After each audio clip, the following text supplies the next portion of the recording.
So, ayun na nga, dahil nga sa mabilisang oras at panahon ay di eto na nga yung panahon na kung saan ay yung aking panganay mag-o-OJT na. At abroad na si Yunes. Last ko na palang pagbibideo to sa iyo.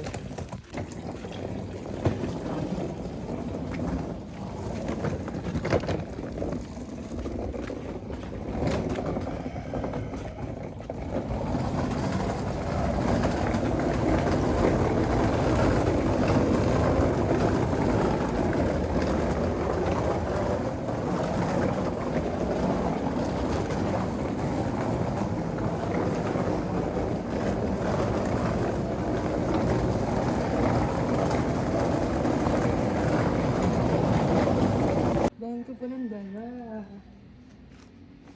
Pagkatapos nga niyan eh, ngayon lang niya napagtanto na marami pala siyang dala, ganon.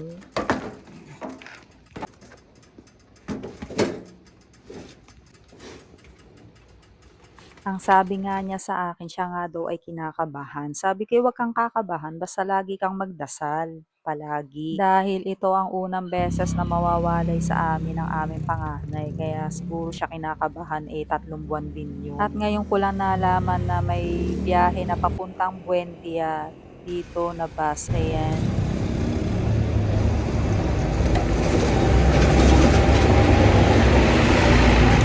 At dito nga ay inaantay namin yung sasakyan nilang van kung saan sila ihahatid sa Malate, Manila. Ayan, na manggagaling Panlongos. Tapos Longos Paite, tapos ay meron din daw Siniloan at saka Tumpami. Tapos yung dediretso na sila. Pagkatapos nga ng kalahating minuto ay di dumating na rin ang van. Ayan. At nagulat nga sila dahil akala nila ay 2 maleta lang. Ay yung pala naman ay bali 6. 2 maleta. Tama naman 2 maleta. Tapos 4 na bag. Ayan. Isa-isa yung ulo.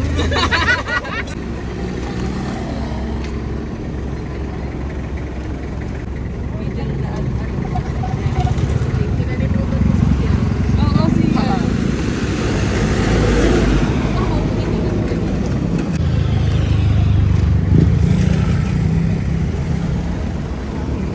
Dito nga ay hindi ko na tiningnan si Yumi at ako'y biglang nalungkot na para bang hindi na babalik. Ibabalik naman, iba. At eto nga nakunan ko pa nga dito yung 3 krus ng Paite. Ayan.